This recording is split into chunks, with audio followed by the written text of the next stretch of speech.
sometimes when you get to my age, you tend to look back over your life and you wonder where all the years have gone. I'm now 93, I regret to say. I mean, I don't regret being 93, I'm very happy still to be alive, because in fact, up to a year ago, I'd have said I was in the pink of condition. But unfortunately, I've got a bit unsteady on my feet.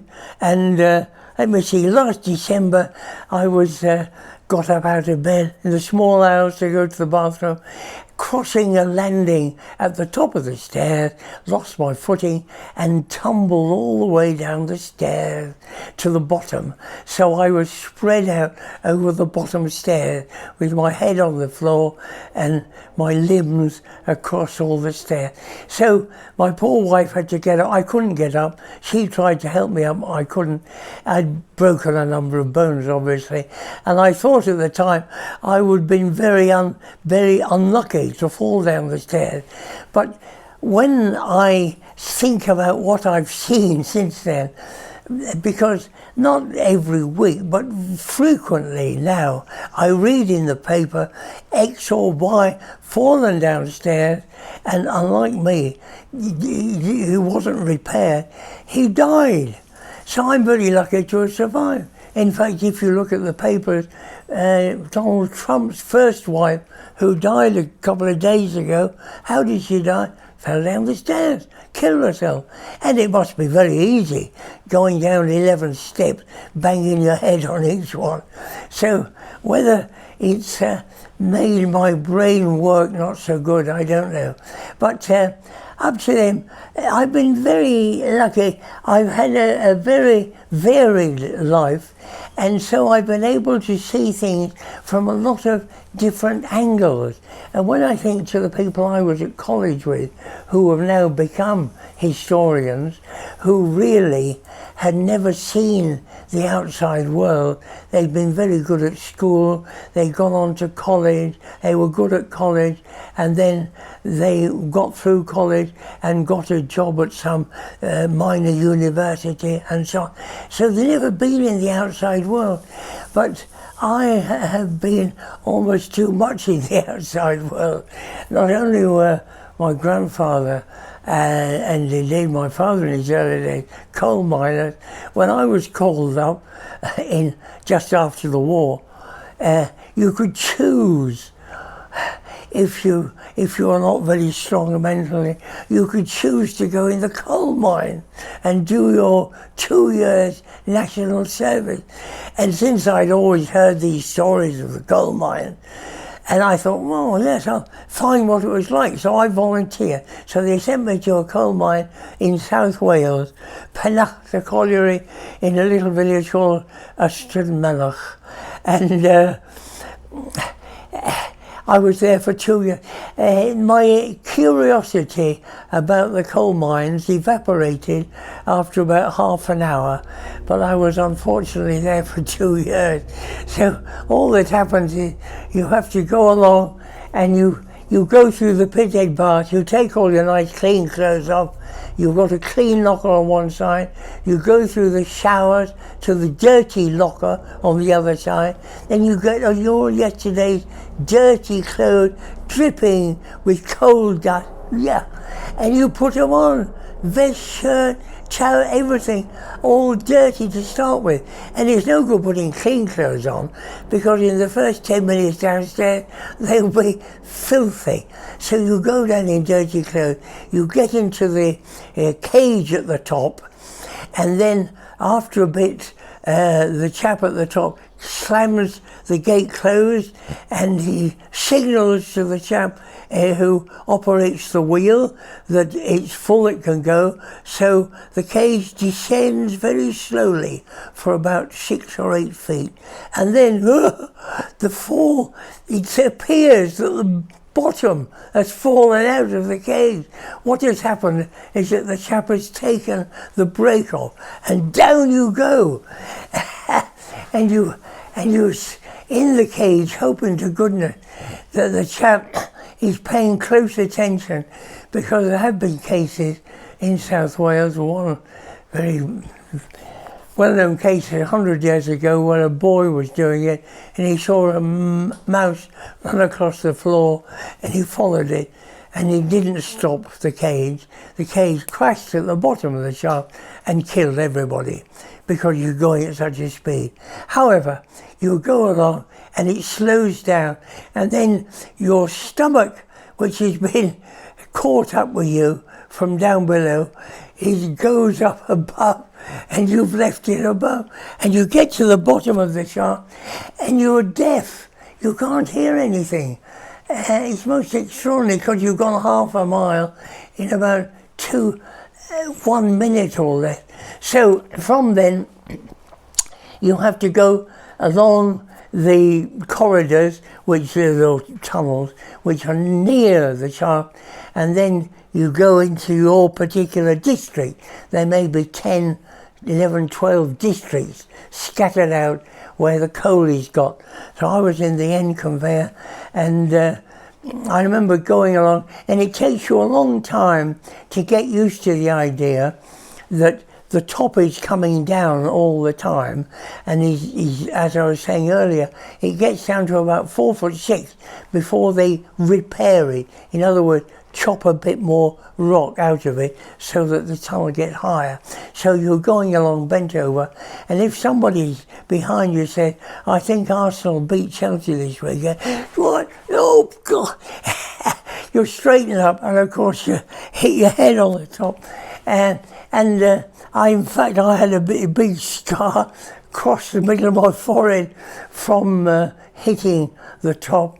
And when I came out, there was this big, and of course, there is no, there aren't any doctors or nurses or any kind of self-help down there.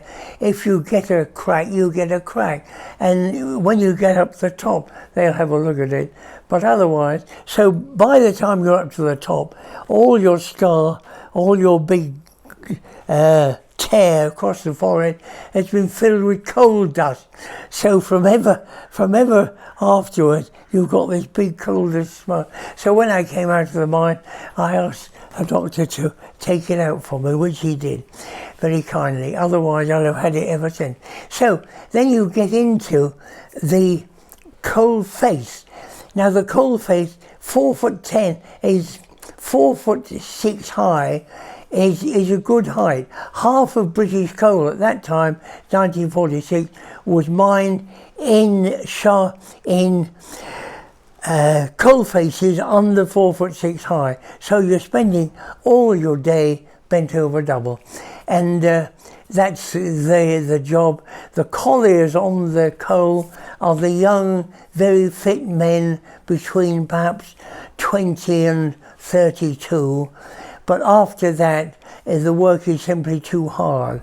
But the colliers are the ones who get the coal out of the shaft and put it on a, I can't remember, a continuous belt behind them, and that takes it to the end where it goes into coal trucks. Anyway, I spent 2 years down there, and sometimes the noise is out of conception, because if you've only got 4'6", if you've ever heard somebody with a pneumatic drill out in the road, you know how noisy it is, and there's plenty of room for it to escape.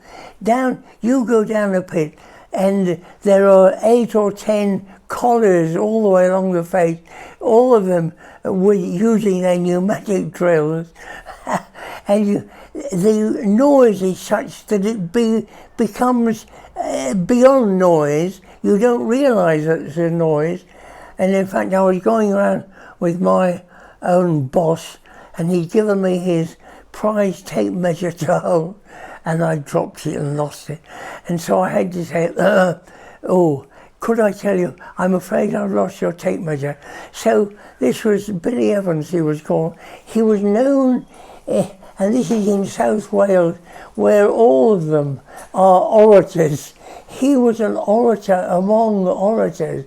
He could curse you for 10 minutes without repeating himself. He had a marvellous display. So he told me what he thought of me, and he was about 18 inches from my face. I couldn't hear him because the noise, I could tell he was annoyed, put it that way.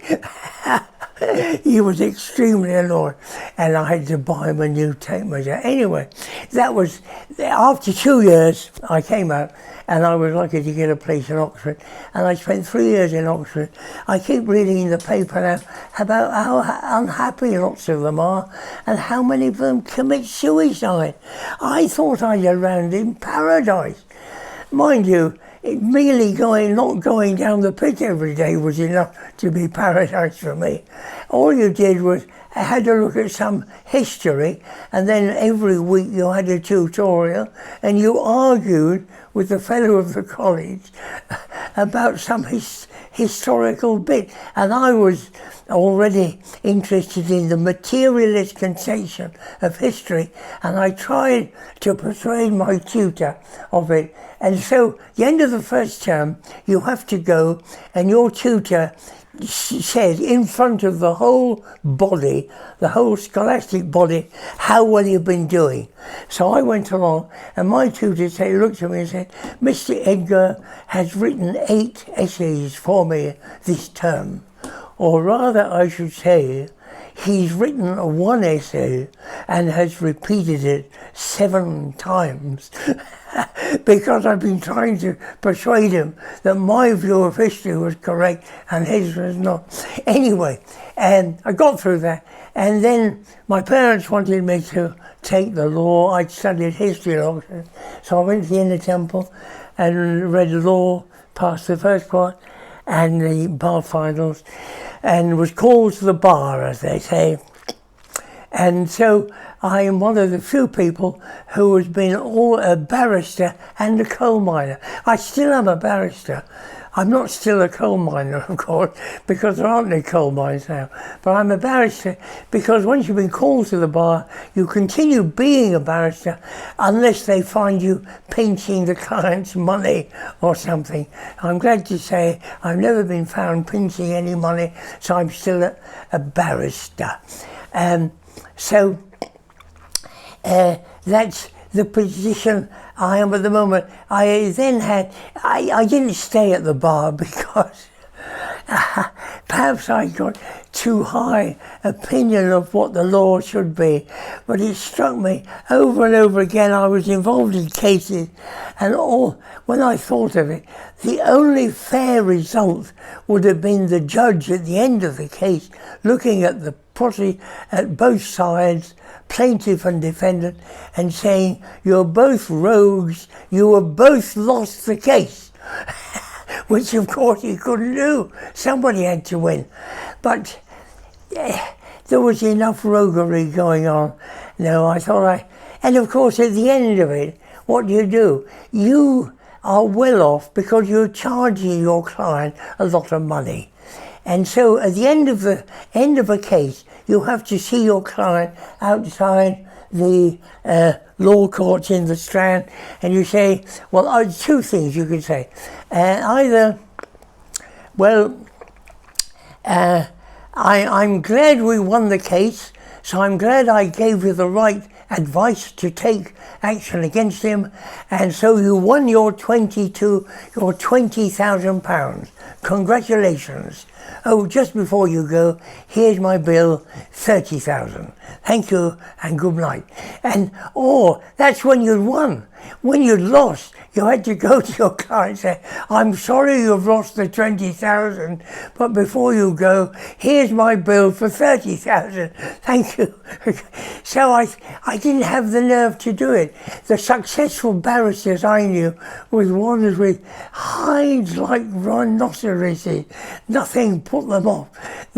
They, they could stare you in the face and argue that white is black, which often they had to do in the court because that's what the client told them. And you can't say to the client, no, white isn't black, or I think you're a rogue. No, no, if the client says that, unless you really know, you've got to repeat it in court. You're merely the client's mouthpiece. And however much a rogue he is, you've got to go in court and look honest and say what this rogue told you to say. So I couldn't do it. So I went, and altogether I have lots of other jobs. I taught for many years, from ESN, that's educationally subnormal infant, up to the Open University at the other end. So I've taught a lot of people, but all this time I was able to pursue my interest in the Highland clearances, and that is why I'm asking you now, have a look at my books before, if you want to buy a book on the Highlands, have a look at my books and you try and work out who is telling you the truth. Is it me or is it all these other people? You have a look and see. Thank you.